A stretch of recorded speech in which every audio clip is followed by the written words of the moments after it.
Assalamu alaikum wa rahmatullahi wa barakatuhu. Olunaku lwaliro tugenda kwejjukanya obuvo obw'ennyukuta era nga tugenda kulaba ennyukuta eya Nuuni.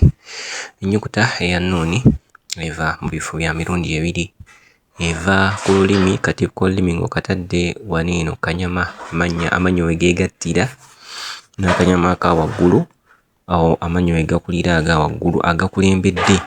Then neeno mu nnyindo eno waggulu, mu nnyindo wano omukka ne guyitamu nga we tulaba awo. Then n'osoma nti nun an. So osoma olulimi olutadde eyo naye nga wano waliwo omukka oguba guyita mu nnyindo. Omukka ogwo gwe tuyita gunna. So ebifo ebibiri byombi nuuni mwayita, era oba okutte ku nnyindo tusobola kusoma bulungi nuuni. Gye gisoma nti eba tevaayo. So ennyindo nayo erina okuba nga eri open, kyo kikulambika nti byombi bikola mu kusoma nuuni.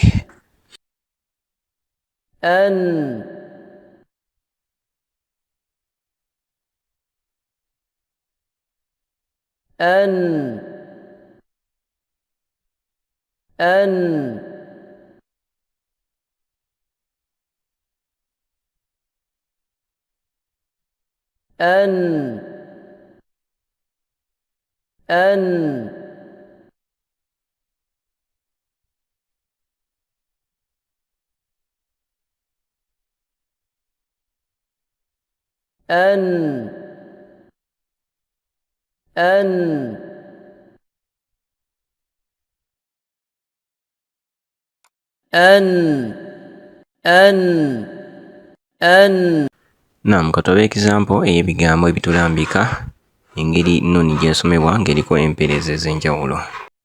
النون أنعمت إن منها بنيان نحن نعمتي نسبح نارا حنيفا نوحي